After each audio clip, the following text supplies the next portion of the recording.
The Lord be with you. A reading from the Holy Gospel according to Matthew. Jesus said to his disciples, "Whoever wishes to come after me must deny himself, take up his cross, and follow me. For whoever wishes to save his life will lose it, but whoever loses his life for my sake will find it. What profit would there be for one to gain the whole world and forfeit his life? Or what can one give in exchange for his life? For the Son of Man will come with his angels in his Father's glory, and then he will repay each one according to his conduct." The Gospel of the Lord. Praise to you, Lord.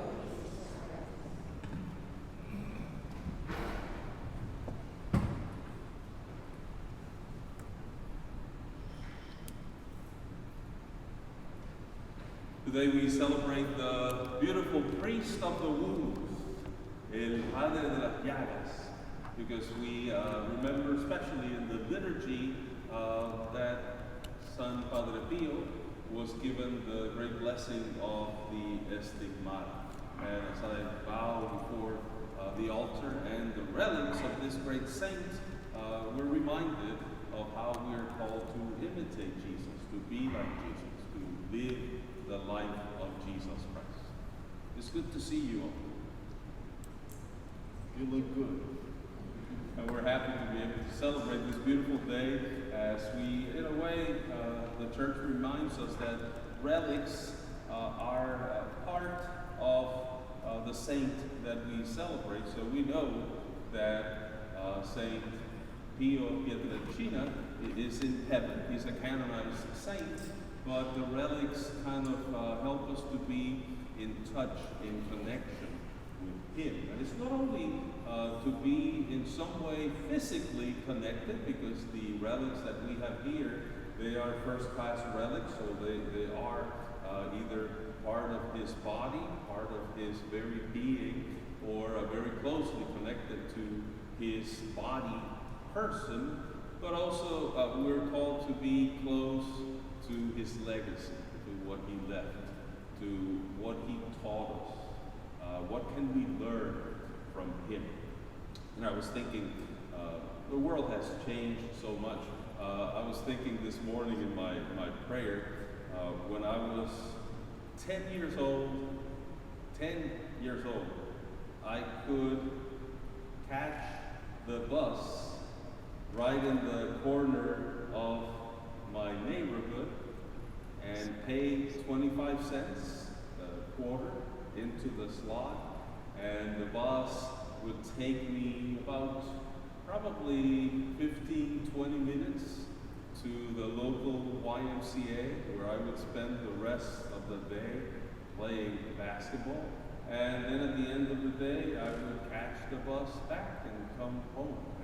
And my main worry was whether my friends were going to be there, what we were going to be doing during the day.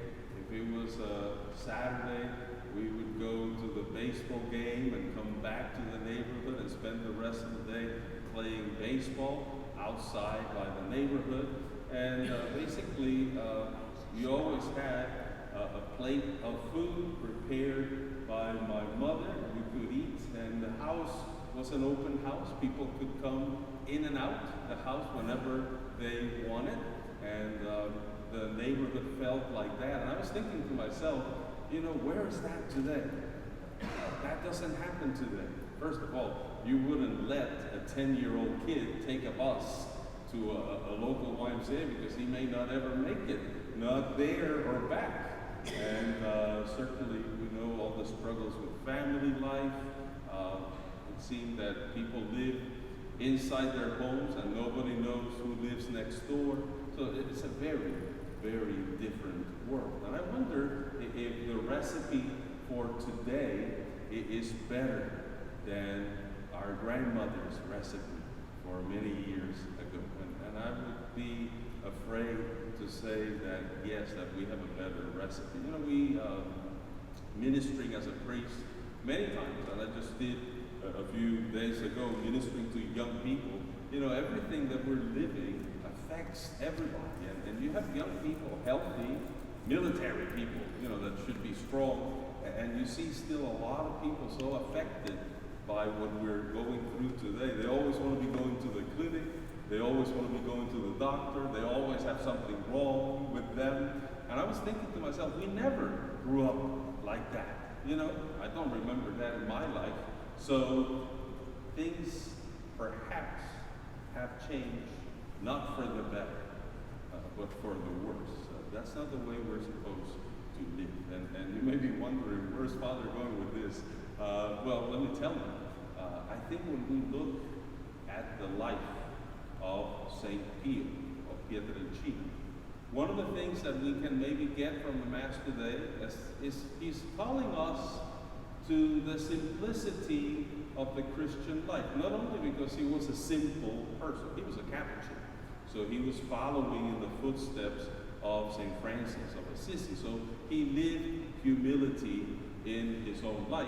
But besides that, which is certainly a trait of any saint, besides that, think, what is his legacy? What did he leave us?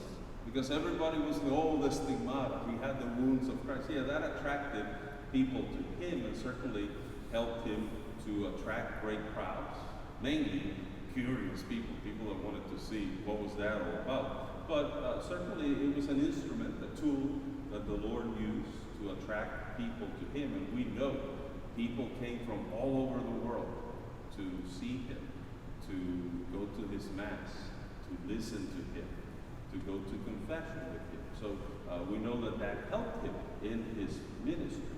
But what did he leave us? And if you think about it, he reminds us and calls us back to very simple things about the Christian life. He was a great teacher of spiritual direction, confession, and the importance of the Holy Mass. That's grandmother's recipe. That's what we're losing today. We don't have people that really would like to engage in spiritual conversations. That's a great gift of spiritual direction. I know when I go to my spiritual director here in the Archdiocese, that's part of what we do. We talk about spiritual things. So we should talk to each other about spiritual things. Husband and wives should talk to each other about spiritual things. Parents and children should talk to each other about spiritual things. Children, brothers and sisters, should talk to each other about spiritual things. In the parish, we may waste so much time talking about trivial things, things that are unnecessary. What's the latest gossip? What's the latest thing that has happened? When we should be talking, you got it, about spiritual things.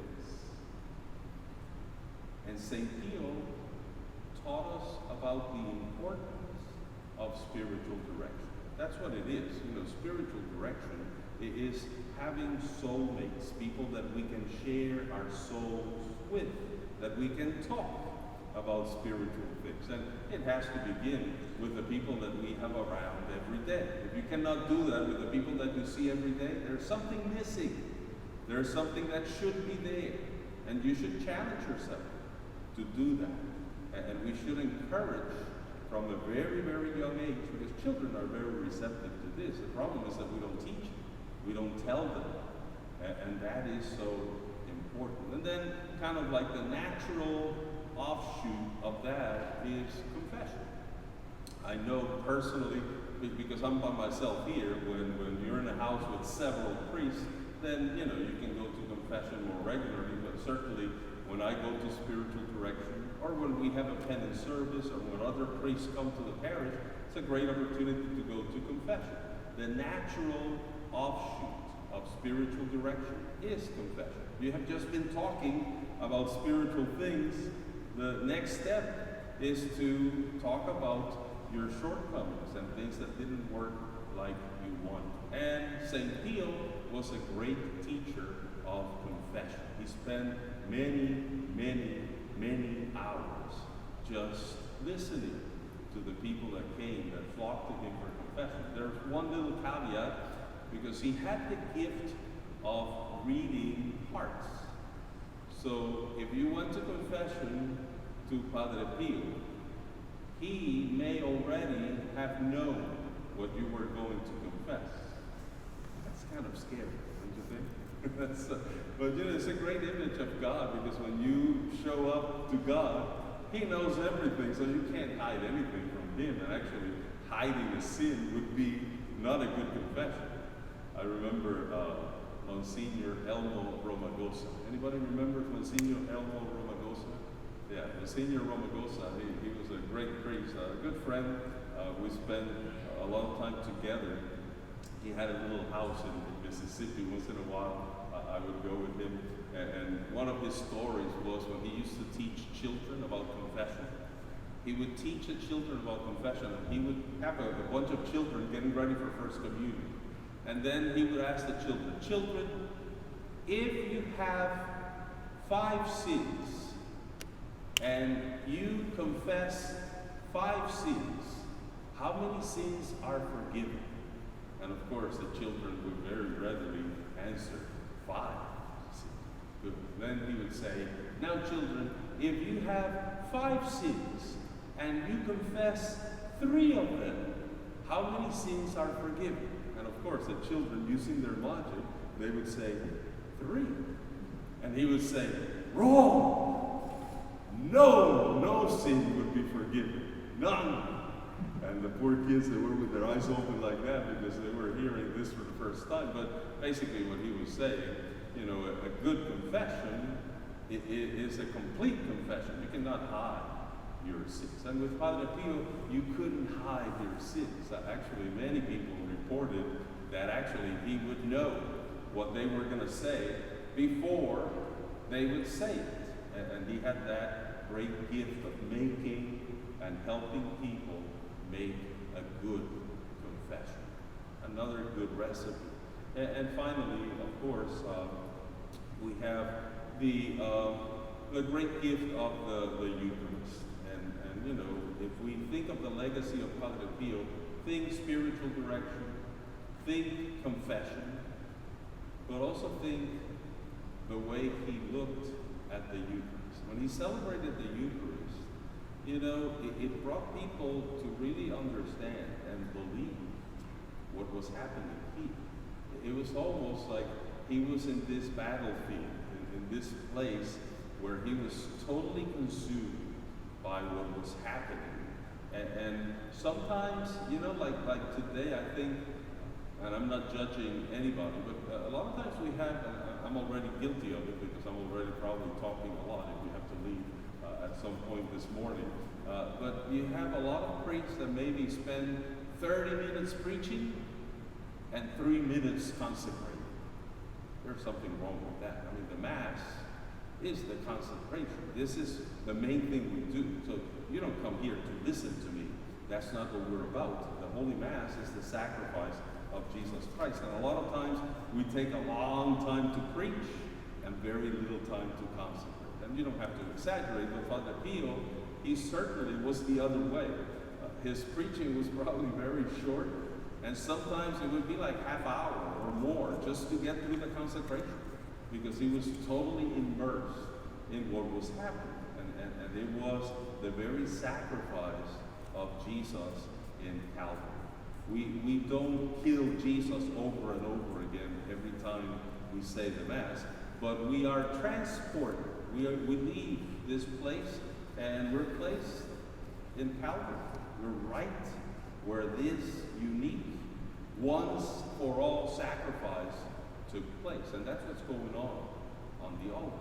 So Padre Pio was a great teacher of the love that we should have for the Eucharist. And we're so far from that. You know, you can only see people at Mass, you know, a lot of times they're checking what's the time, Father talked too long, whatever, you know, we always have a complaint, and that tells me that you have no idea what the Mass is. Because the moment you complain about anything at Mass, you had no idea what you were witnessing, what you were doing.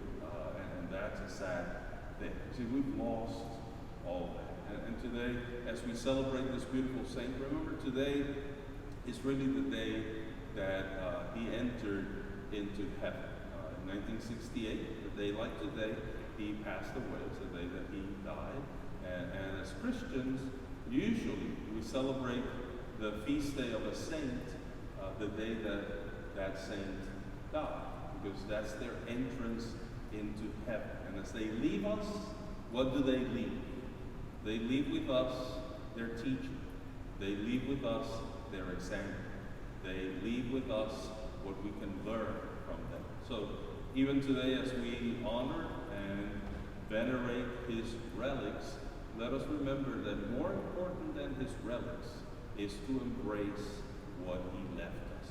And if anything that I have said today motivates you to talk more spiritually and take time to share spiritual direction.